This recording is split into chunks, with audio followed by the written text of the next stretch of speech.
Yo, what's going on, guys? And yesterday we already made a video discussing the firing of Willie Green and Mr. James Borrego being named interim head coach and all the things in between that.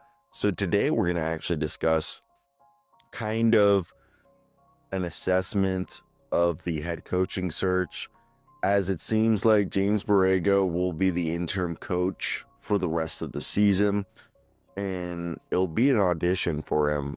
However, unlike the previous front office regime under GM Griffin, Joe Dumars and Troy Weaver aren't as big of fans as James Borrego as the previous regime, and it seems like their guy is Kevin Ollie, who they wanted to hire before the team hired Monty Williams when Troy Weavers was part of the Detroit Pistons. Now let's get right into it. The decision to relieve Willie Green of his head coaching duties was not impulsive, but rather the last resort after an extensive evaluation following a brutal 2-10 start and a season derailed by injury and inconsistency. Ownership, led by the New Orleans Saints owner Gail Benson, deferred to Executive Vice President of Basketball Operations Joe Dumars, empowering him to execute a drastic organizational shift. Dumars' mandate for the next permanent head coach is explicitly focused on cultural transformation, described by sources as a search for, quote, someone who would completely shake up the organization and reset the culture, end quote. The core failure under Green was defined by a lack of competitive consistency, with Dumars demanding that the team, quote, compete hard every night, end quote, and stop, quote, losing the same way over and over again, end quote. This imperative signals that the primary criterion for selection is not merely competence, but the capacity to impose rigor and accountability on a historically fragile roster construction. Now, to me, the need for a complete shakeup is emphasized by the firing of Willie Green, but also the weirdness of this roster. And when we look at it, I think the biggest thing, what are we trying to break down right here? It's currently constructed to be a decent offensive firepower. They brought in Jordan Poole, a guy who has to toggle between acting as a primary scorer and a facilitator and using his gravity to create space for Zion. The Pelicans drafted 2 rookies and Jeremiah Fears, who looks really good, and they gave up an unprotected pick in this year's draft, which is going to be historically good, for Derek Green, who can put the ball in the hoop, but will need to be hidden on defense early on in his career while he figures out his physique and just how to be positionally decent there. But they have the ability to be an offensive top 10 team just from some of the players they have on the floor. And that's huge. That's huge, because if you look at what they're looking for in their next problem or next coach, it's addressing what the new coach can do, because Willie Green was fired due to their defensive effort and accountability was not there. And the contradiction the new coach has to solve. And how do you unleash the offense while installing a defensive system that gets stops? And you have a few veterans, and it's not like Kevon Looney and DeAndre Jordan are going to fix it. Those are guys who are just bruisers who are going to act as professionals in the locker room, help teach people how to anchor the paint, clean up glass, and, be able to make this team a defensive stalwart somewhat. I mean, it's not going to happen overnight, but this is a team that needs to figure out what they can do. And obviously, the New Orleans Pelicans organization has historically struggled with instability, and it's due to the institutional, frugality that is evident by their reluctance to spend, not on players, but the team has never paid the luxury tax, but also on necessary organizational infrastructure.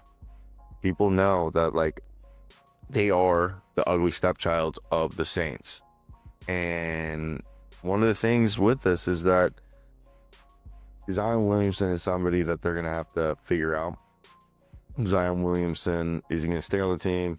He's a guy who has rarely played more than 65 games. And I know they're trying to do some load distribution where Williamson's, workload across scoring, playmaking, off-ball activities is finding a way to coddle Zion to play it safe.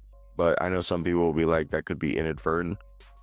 Either way, you want a coach who, in terms of what coach should come in, I think the system is going to have to try to be efficient, building around Zion Williamson's interior dominance, gravity, and playmaking is huge, while utilizing the three-point shooting abilities of guys like Trey Murphy, Herb Jones, Jordan Poole, Jeremiah Fears, Carlo Montekovic, Jordan Hawkins, Sadiq Bey, to create high percentage opportunities in transition, half-court sets. They have a really good coach in terms of offensive stuff like that, of being able to set offensive sets and opportunities in James Borrego. So that'll be nice. But defensively, they're going to have to figure out how to be better in transition. They start getting transition D. They need to get better at defensive rebounding just to physically impose their will and stop second chance opportunities. So if they can also kind of hide Jordan Poole and Derek Queen, then that'll help, because emphasizing a team defense and being able to leverage that is going to really help them. So let's talk about some of the candidates. And what do I mean by the offense? Well, they're going to need an offense that's going to be able to bend defenses without having the ball stick and the offense stalling out, while on defense, they need to get stops. They need to figure out the learning curves for their young guys, but protect the paint, contest on three-point shots, have their big shore up the middle, find who's the anchor, and build some structure from there. And historically, it shows you can't get to a conference finals without a top 10 defense. Now, we know James Borrego is the internal candidate, but he doesn't really have a front office that wants him. He's a sharp, offensive-minded coach. He's worked hands-on with Zion pregame, and his teams in Charlotte kind of match what they want with Zion, which played with high pace and were efficient. Here's the problem. Promoting Borrego from within sends the exact opposite message of the cultural shakeup that Dumars is demanding. He was part of the staff that saw the chemistry fracture, and he represents continuity when they need a clean break. He's a great offensive coordinator, but he's not the head coach for the reset. I just think let him leave. Looking externally, a few names on the board make sense. Personally, I think, and I showed you guys in the beginning of the four coaches we talked about, I ranked them, and you'll see on the board.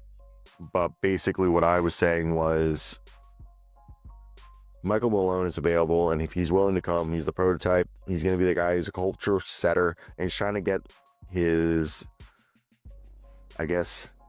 reputation reset. And he's a guy, he'll get on a guy after a 20-point win if he didn't like the defensive effort in a single quarter.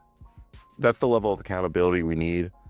Tactically, he built a championship system in Denver around a unique playmaking big in Nikola Jokic. He knows how to run an offense through a generational talent like Zion Williamson, surrounded by shooters. More importantly, he's a defensive coach. He built a top-tier defense in Denver that compensated for his stars limitation. He provides the complete blueprint. Now, if you can't get somebody like him, another guy that took a reputation hit who could do a strong implementation of a system is Taylor Jenkins, who is a strong system coach who developed a young talent in Memphis. He runs a high-paced system that could fit the Pelicans roster. The risks are a little high. Why did a winning team let him go? Could the Pelicans afford to import any potential locker room friction? The same goes with Michael Malone, and his defensive scheme is sort of a red flag. It aggressively hunts for turnovers but sacrifices the three-point line. In today's NBA, that's a playoff death sentence, as we saw with Memphis. They need to raise their defensive floor, which this does, but it's kind of a high-risk system. And now Kevin Ollie, he's allegedly a culture guy. He was with the Brooklyn Nets a year or so ago when he had a run with just taking that team over when they were tanking. And I actually was a huge Kevin Ollie fan as a coach. He was actually a guy who played from 97 to 2010. And as a coach, I always thought he was someone who got a bad stick because of what happened. I mean, he has a 61 win percentage in college basketball, but in the NBA, he had been interviewed multiple times. Obviously, the investigation that had happened, and then he finally made the jump after the OTE to be the intern coach of the Brooklyn Nets when they fired Jacques Vaughn. Obviously, we knew how that went. They went 11-17, 39%. Better than what some might have thought in 28 games. Wasn't great, but hey, he almost split it, which, for given the circumstances that they were at, you have to give him finger snaps. And he's a guy who's going to preach work ethic, development, and accountability. He could be a strong disruptor. The problem is does he have the proven NBA levels X and O's, or does he have to delegate? Because they want someone who's going to build a system around Zion or whoever it may be. He's kind of an unknown, but he seems like he has a lot of backers in his corner. Like, Kevin Ollie's a former NCAA champion. Regardless if it was Jim Calhoun's roster or not, he had a respected 13-year NBA journeyman career. And he's firmly been reported on New Orleans' early list of candidates. Kevin Ollie's coaching philosophy centers on holistic player development, work ethic, and just being someone who wants players to be making winning plays, not demanding maximum effort, and focusing on being the best player that you can be rather than attempting to replicate past greatness. And he's someone that might fit already really well into there. Now, I know someone's going to be like, Mike Budenholzer, why not him? He's another recent NBA champion, two-time coach of the year who's currently available, having been fired by the Phoenix Suns in 2025. While Budenholzer brings championship culture and a strong understanding of defense, I just think the Suns owe Budenholzer approximately $40 million payable through 2029. I just don't think he's going to give up that money, and I don't think they're going to give him money to walk away. If I had to choose, my first guy, Michael Malone, is the person I would go. He's the one who checks every box: culture, enforcer, defensive architect, and a proven system builder for a superstar player. And you might be thinking, look, one of the problems with this franchise is that they've been historically hesitant to spend into the tax, and I think that will mean they'll also be cheap when trying to hire a head coach. So taking on any kind of financial obligation for a coach seems unlikely and could dampen the fire that they need for the new leader. So I think bringing Michael Malone, he establishes this non-negotiable level of effort. He's going to challenge players. I think you let Borrego go. But if you bring in a guy like Malone, he's going to push guys out their comfort zone. I think Kevin Ollie could do the same. I just think they need to make this a top 10 team in defense. I think the offense can figure itself out. The defense is the biggest part. So let me hear your guys' thoughts. Bye.